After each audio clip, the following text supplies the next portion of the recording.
No vídeo de hoje, um dos 20 homens extraordinários que incendiaram o mundo, João Bunyan, o sonhador imortal. Seja bem-vindo ao Diário Pentecostal Historiando, análise histórica e crítica sobre o movimento pentecostal brasileiro. Se inscreva no canal e siga nossas redes sociais. O povo que não conhece a sua história está condenado a repeti-la. Caminhando pelo deserto deste mundo, parei num sítio onde havia uma caverna, a prisão de Bedford. Ali deitei-me para descansar. Em breve adormeci e tive um sonho. Vi um homem coberto de andrajos, de pé e com as costas voltadas para sua habitação, tendo sobre os ombros uma pesada carga e nas mãos um livro. Faz 3 séculos que João Bunyan assim iniciou seu livro O Peregrino. Os que conhecem as suas obras literárias podem testificar de que ele é de fato o sonhador imortal. Estando ele morto, ainda fala. Contudo, enquanto miríades de crentes conhecem o Peregrino, poucos conhecem a história da vida de oração desse valente pregador. Bunyan, na sua obra Graça Abundante ao Principal dos Pecadores, nos informa que seus pais, apesar de viverem em extrema pobreza, conseguiram ensiná-lo a ler e escrever. Ele mesmo intitulou-se o principal dos pecadores. Outros atestam que, mesmo em sua impiedade, jamais foi beberrão ou imoral. Contudo, casou-se com uma moça de família cujos membros eram crentes fervorosos. Bunyan era funileiro e, como acontecia com todos os funileiros, era paupérrimo. Ele não possuía nem um prato nem uma colher, apenas 2 livros: O Caminho do Homem Simples para os Céus e A Prática da Piedade, obras que seu pai, ao falecer, lhe deixara. Apesar de Bunyan achar algumas coisas que lhe interessavam nesses 2 livros, somente nos cultos é que se sentiu convicto de estar no caminho para o inferno. Descobre-se nos seguintes trechos transcritos de Graça Abundante ao Principal dos Pecadores como ele lutava em oração no tempo da sua conversão. Veio-me às mãos uma obra dos Hunters, livro estimado por alguns doutores. Não sabendo julgar os méritos dessas doutrinas, dediquei-me a orar desta maneira: Ó Senhor, não sei julgar entre o erro e a verdade. Senhor, não me abandones por aceitar ou rejeitar essa doutrina cegamente. Se ela for de ti, não me deixes desprezá-la. Se for do diabo, não me deixes abraçá-la. Louvado seja Deus. Ele que me dirigiu a clamar, desconfiando da minha própria sabedoria. Ele mesmo me guarda do erro dos Hunters. A Bíblia já era para mim muito preciosa nesse tempo. Enquanto me sentia condenado às penas eternas, admirei-me de como o próximo se esforçava para ganhar bens terrestres, como se esperasse viver aqui eternamente. Se eu pudesse ter a certeza da salvação da minha alma, como me sentiria rico, mesmo que não tivesse mais para comer a não ser feijão. Busquei ao Senhor orando e chorando, e do fundo da minha alma clamei: Ó Senhor, mostra-me, eu te rogo, que me amas com amor eterno. Logo que clamei, voltaram para mim as palavras como um eco: Eu te amo com amor eterno. Deitei-me para dormir em paz, e ao acordar no dia seguinte, a mesma paz permanecia na minha alma. O Senhor me assegurou: Amei-te enquanto vivias no pecado, amei-te antes, amo-te depois, e amar-te-ei por todo o sempre. Certa manhã, enquanto tremia na oração, porque pensava que não houvesse palavra de Deus para me sossegar, ele me deu esta frase: A minha graça te basta. O meu entendimento foi tão iluminado como se o Senhor Jesus olhasse dos céus para mim, pelo telhado da casa, e me dirigisse essas palavras. Voltei para casa chorando, transbordando de gozo e humilhado até o pó. Contudo, certo dia, enquanto andava no campo, a consciência inquieta De repente, essas palavras entraram na minha alma. Tua justiça está nos céus. E parecia que, com os olhos da alma, via Jesus Cristo à destra de Deus, permanecendo ali como minha justiça. Vi, além disso, que não é o meu coração que torna a minha justiça melhor, nem que a prejudica, porque a minha justiça é o próprio Cristo, o mesmo ontem, hoje e para sempre. As cadeias então caíram-me das pernas, fiquei livre das angústias, as tentações perderam a força. O horror da severidade de Deus não mais me perturbava e voltei para casa regozijando-me na graça e no amor de Deus. Não achei na Bíblia a frase, tua justiça está nos céus, mas achei, o qual para nós foi feito por Deus sabedoria e justiça e santificação e redenção, 1 Coríntios 1:30, e vi que a outra frase era verdade. Enquanto eu assim meditava, o seguinte trecho das Escrituras penetrou no meu espírito com poder. Não pelas obras de justiça que houvéssemos feito, mas segundo a misericórdia nos salvou. Assim fui levantado para as alturas e me achei nos braços da graça e misericórdia. Antes tremi a morte, mas depois clamei, quero morrer. A morte tornou-se para mim uma coisa desejável. Não se vive verdadeiramente antes de passar para outra vida. Oh, pensava eu, esta vida é apenas um sonho em comparação à outra. Foi nessa ocasião que as palavras herdeiros de Deus se tornaram tão cheias de sentido que eu não tenho como explicá-las aqui neste mundo. Herdeiros de Deus. O próprio Deus é a porção dos santos. Isso vi e disso me admirei, contudo não posso contar o que vi. Cristo era um Cristo precioso na minha alma, era o meu gozo. A paz e o triunfo por Cristo eram tão grandes que tive dificuldade em conter-me e ficar deitado. Bunyan, ainda que lutando para sair da escravidão, do vício, do pecado, não fechava a alma aos perdidos que ignoravam os horrores do inferno. Acerca disto, ele escreveu: Percebi pelas Escrituras que o Espírito Santo não quer que os homens enterrem os seus talentos e dons, mas antes que despertem esses dons. Dou graças a Deus por me haver concedido uma medida de entranhas e compaixão pela alma do próximo, e me enviou a esforçar-me grandemente para falar uma palavra que Deus pudesse usar para apoderar-se da consciência e despertá-la.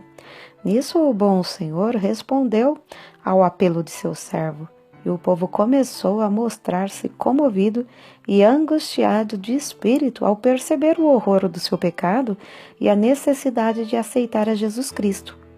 De coração clamei a Deus com grande insistência que Ele tornasse a palavra eficaz para a salvação da alma. De fato, disse repetidamente ao Senhor que, se o meu enforcamento perante os olhos dos ouvintes servisse para despertá-los e confirmá-los na verdade, eu o aceitaria alegremente. O maior anelo em cumprir meu ministério era o de entrar nos lugares mais escuros do país. Na pregação, realmente sentia dores de parto para que nascessem filhos de Deus. Sem fruto, não ligava importância a qualquer louvor aos meus esforços. Com fruto, não me importava com qualquer oposição. Os obstáculos que Bunyan tinha de encarar eram muitos e variados. Satanás, vendo-se grandemente prejudicado pela obra desse servo de Deus, começou a levantar barreiras de todas as formas. Bunyan resistia fielmente a todas as tentações de vangloriar-se sobre o fruto do seu ministério e cair na condenação do diabo. Quando certa vez um dos ouvintes lhe disse que pregar um bom sermão, ele respondeu: Não precisa dizer-me isso. O diabo já cochichou a mesma coisa no meu ouvido antes de sair da tribuna. Então, o inimigo das almas suscitou calúnias e boatos em todo o país, a fim de induzi-lo a abandonar seu ministério. Chamavam-no de feiticeiro, jesuíta, cangaceiro e afirmavam que vivia amancebado, que tinha 2 esposas e que os seus filhos eram ilegítimos. Quando o maligno falhou em todos esses planos de desviar Bunyan do seu ministério glorioso, seus opositores denunciaram-no por não observar os regulamentos dos cultos da igreja oficial. As autoridades civis o sentenciaram à prisão perpétua, recusando terminantemente a revogação da sentença, apesar de todos os esforços de seus amigos, dos rogos da sua esposa, tinha de ficar preso até se comprometer a não mais pregar. Acerca de sua prisão, ele diz: nunca tinha sentido a presença de Deus ao meu lado em todas as ocasiões como depois de ser encerrado, fortalecendo-me tão ternamente com esta ou aquela escritura, até me fazer desejar, se fosse lícito, maiores provações para receber maiores consolações. Antes de ser preso, eu previ o que aconteceria, e 2 coisas ardiam no coração acerca de como poderia encarar a morte se chegasse a tal ponto. Fui dirigida a orar, pedindo a Deus que me fortalecesse com toda a força, segundo o poder da sua glória, em toda a fortaleza e longanimidade, dando com alegria graças ao Pai. Quase nunca orei durante o ano que precedeu minha prisão, sem que essa escritura me entrasse na mente e eu compreendesse que para sofrer com toda a paciência devia ter toda a fortaleza, especialmente para sofrer com alegria. A segunda consideração foi na passagem que diz: mas nós temos tido dentro de nós mesmos a sensação de morte, para que não confiássemos em nós mesmos, porém em Deus, que ressuscita os mortos. Cheguei a ver por esta escritura que se eu chegasse ao ponto de sofrer como devia, primeiramente tinha de sentenciar à morte todas as coisas que pertencem à nossa vida, considerando-me a mim mesmo, minha esposa, meus filhos, a saúde, os prazeres, tudo, enfim, como mortos para comigo e eu morto para com eles. Resolvi, como Paulo disse, não olhar para as coisas que se veem, mas sim para as que se não veem, porque as coisas que se veem são temporais, mas as coisas que se não veem são eternas. E compreendi que se eu fosse prevenido apenas de ser preso, poderia de improviso ser chamado também para ser açoitado ou amarrado ao pelourinho. Ainda que esperasse apenas esses castigos, não suportaria o castigo de desterro, mas a melhor maneira para passar os sofrimentos seria confiar em Deus quanto ao mundo vindouro. Quanto a este mundo, devia considerar o sepulcro como minha morada, estender o meu leito nas trevas e dizer à corrupção: Tu és meu pai, e aos vermes, vós sois minha mãe e minha irmã. Jó 17, 13 e 14. Contudo, apesar desse auxílio, senti-me um homem cercado de fraquezas. A separação da minha esposa e dos nossos filhos aqui na prisão torna-se às vezes como se fosse a separação da carne e dos ossos. E isto não somente porque me lembro das tribulações e misérias que meus queridos têm de sofrer, especialmente a filhinha cega. Minha pobre filha, quão triste é tua porção neste mundo. Serás maltratada, pedirás esmolas, passarás fome, frio, nudez e outras calamidades. Oh, os sofrimentos da minha ceguinha quebrar-me-iam o coração aos pedaços. Eu meditava muito também sobre o horror ao inferno dos que temiam a cruz a ponto de se recusarem a glorificar a Cristo, suas palavras e leis perante os filhos dos homens. Além do mais, pensava sobre a glória que ele preparara para os que, em amor, fé e paciência, testificavam dele. A lembrança dessas coisas servia para diminuir a mágoa que sentia ao lembrar-me de que eu e meus queridos sofríamos pelo testemunho de Cristo. Nem todos os horrores da prisão abalaram o espírito de João Bunyan. Quando lhes ofereciam a sua liberdade sob a condição de ele não pregar mais, ele respondia: se eu sair hoje da prisão, pregarei amanhã com o auxílio de Deus. Mas se alguém pensar que, afinal de contas, João Bunyan era apenas um fanático, deve ler e meditar sobre as obras que nos deixou. Graça abundante ao principal dos pecadores, chamado ao ministério, o peregrino, a peregrina, a conduta do crente, a glória do templo, o pecador de Jerusalém é salvo, as guerras da famosa cidade de alma humana, a vida e a morte de homem mau, o sermão do monte, a figueira infrutífera, discursos sobre a oração, o viajante celestial, gemidos de uma alma no inferno, a justificação é imputada, entre outros. Passou mais de 12 anos encarcerado. É fácil dizer que foram 12 longos anos, mas é difícil conceber o que isso significa. Passou mais da quinta parte da sua vida na prisão, na idade de maior energia. Um quacre chamado Whitehead que conseguiu a sua libertação.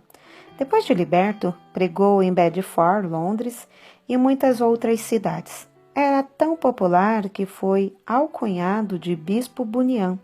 Continuou seu ministério fielmente até a idade de 60 anos, quando foi atacado de febre e faleceu. O seu túmulo é visitado por dezenas de milhares de pessoas. O orador, o escritor, o pregador, o professor da escola dominical e o pai de família, cada um conforme o seu ofício, podem lucrar grandemente com o estudo de estilo e méritos de seus escritos, apesar de ele ter sido apenas um humilde funileiro sem instrução. Mas como se pode explicar o maravilhoso sucesso de Bunyan? Como pode um iletrado pregar como ele pregava e escrever num estilo capaz de interessar a criança e ao adulto, ao pobre e ao rico, ao douto e ao indouto? A única explicação do seu êxito é que ele era um homem em constante comunhão com Deus. Apesar de seu corpo estar preso no cárcere, a sua alma estava liberta.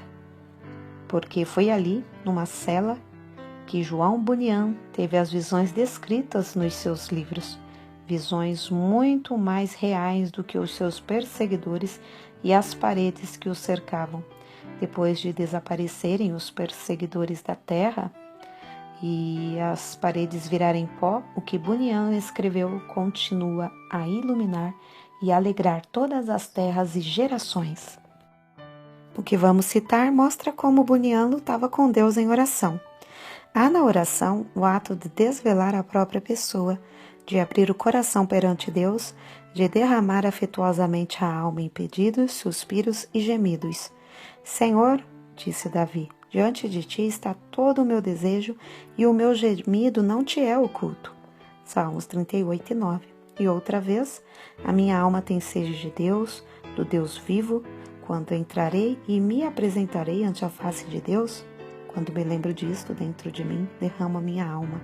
Note, derramo a minha alma. É um termo demonstrativo de que em oração sai a própria vida e toda a força para Deus. Em outra ocasião escreveu: as melhores orações consistem, às vezes, mais em gemidos do que em palavras, e estas palavras não são mais que a mera representação do coração, vida e espírito de tais orações. Como ele insistia e importunava em oração a Deus, fica claro no trecho seguinte. Eu te digo, continua a bater, chorar, gemer e prantear. Se ele se não levantar para te dar, porque és teu amigo, ao menos por causa da tua importunação, levantar-se-á para dar-te tudo o que precisares. Sem contestação, o grande fenômeno na vida de João Bunyan consistia no seu conhecimento íntimo das Escrituras, as quais amava, e na perseverança em oração ao Deus que adorava. Se alguém duvidar de que Bunyan seguia a vontade de Deus nos 12 longos anos que passou na prisão de Bedford, deve lembrar-se de que esse servo de Cristo, ao escrever O Peregrino atrás das grades, pregou um sermão que já dura quase 3 séculos e que hoje é lido em 140 línguas. É o livro de maior circulação depois da Bíblia.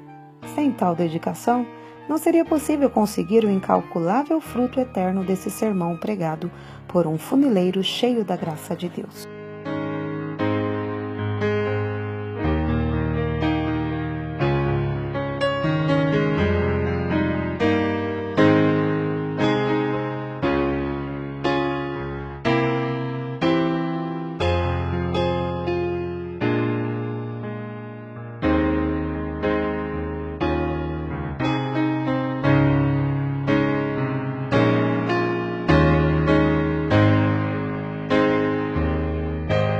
porque nada podemos contra a verdade, senão pela verdade. Segunda carta aos Coríntios 13:8. Se você gostou do conteúdo deste vídeo, se inscreva no canal, deixe o seu joinha, compartilhe e ative o sininho para receber do YouTube as notificações dos novos vídeos.